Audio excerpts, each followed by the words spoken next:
আমার ওইটার এত দিকে গোবিন্দের নাম স্মরণ করতে হইব আর মাটির দিকে তাকাইয়া থাকতে হইব তাহলে কি হইল আমার বিশ্বব্যাপী দুইটাকে লাগে কাম প্লুস দুজন কিছু এখন আইলো লোভ লোভ লালসা এই যে আমাদের যে আরো যদি তুলা বেশি হইতাম আরো একটু বেশি হইতাম আমার কাছে যদি চারটা দান আরো বলো নইতো এই যে লোভ লালসা আমাদের এই লোভ লালসার মধ্যে তাকে দেখি আমরা কি দিলাম সব কিছু হারাইলাম যা পাইছিলাম তার থেকে আরো কমে গেল এমনি তো উপার্জন করতে পারতেছি না কিন্তু পাইছি গোবিন্দের কাছটা যেগুলা ওগুলা তাকে আরো কমিয়ে যাবে ওই যে আয়ুটা আমরা ইসলাম বাড়াইতে না পারি এখন কি করতেছি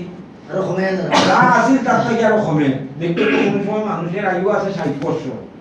সেগুলো আছে 70 বছর 70 বছর পুরার আগেই মারা যায়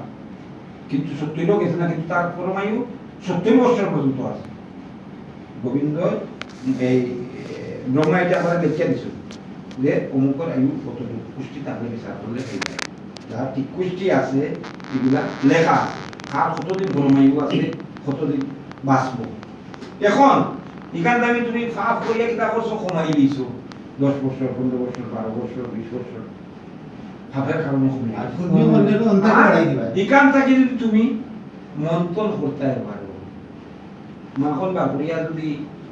গরম করিয়া এটা থেকে কি উৎপন্ন করতে পারো তাহলে তোমারও আগে গিয়ে 70 মাসে এটা করে 80 বছর লাগে তা পাওয়া যায় এটা হইল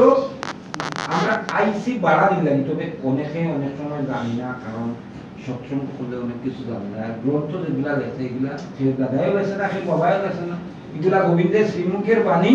আর গোবিন্দের কাছ থেকে এগুলা আইছে আগে হয়তো আমরা লেখাপড়া জানতাম না বেশি অংশ আগে কিতাব পড়া হইতো ব্রাহ্মণরা গুসাইরা তারা সব কিছু বানিয়ে দিয়ে দিত অর্থাৎ তারা সেই সম্মান করত আর এখন একটু শিক্ষা দীক্ষা হয়েছে এখন সবই জানে শিক্ষা হয়ে তো আরো মেলা লাগছে এখন বেশি তর্জমা করে বেশি বুঝে বেশি শিক্ষা হইয়া তখন বেশি বুঝে এখন ভারতবর্ষ 12 এক পার্টি আমরা হিন্দু সম্প্রদায় রাম কাল্পনিক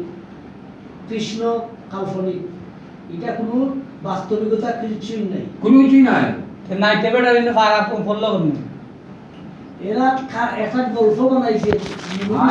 গল্প বানাইছে কাল্পনিক এটা আন্তা দরুন নেই অবশ্যই তারা যে কথা হইতে